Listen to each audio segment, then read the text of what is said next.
என்னுடைய ரசிக பெருமக்களுக்கு, என் பெற்றவங்க பிறந்தவங்க, என் தாய் உள்ளதுக்கெல்லாம் உலகத்தில் எங்கெங்கே ரசிகர்களோ எல்லாருக்கும் என்னை மனமார்ந்த வணக்கம். இன்றைக்கி என் பிறந்தநாள். இந்த பிறந்தநாள் அன்றைக்கி செப்டம்பர் 12 உலகம் பூரா என்னை எல்லா பேரும் மனசார என்னை வாழ்த்துறீங்க. அந்த வாழ்த்து எனக்கு என் பெத்த தாய், என் குலதெய்வத்தை விட அதிகமான ஒரு பவர்ல ஒரு வாழ்த்தாக இருக்குது எனக்கு. அதாவது மக்கள் தான் என் கடவுள், மக்கள் தான் எனக்கு தெய்வம், மக்கள் தான் எல்லாமே எனக்கு.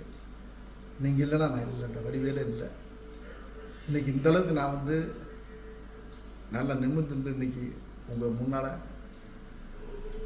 இன்னமும் நான் என்னுடைய திரைப்படத்துறையில் நான் இன்னமும் உங்கள் முன்னால் ஜொலிக்கிறேன்னா அது காரணம் உங்களுடைய ஆசீர்வாதம் தான். உங்களுடைய வாழ்த்து எனக்கு இன்றைக்கி மட்டும் இல்லை, என்றைக்குமே நன்றி, வணக்கம்.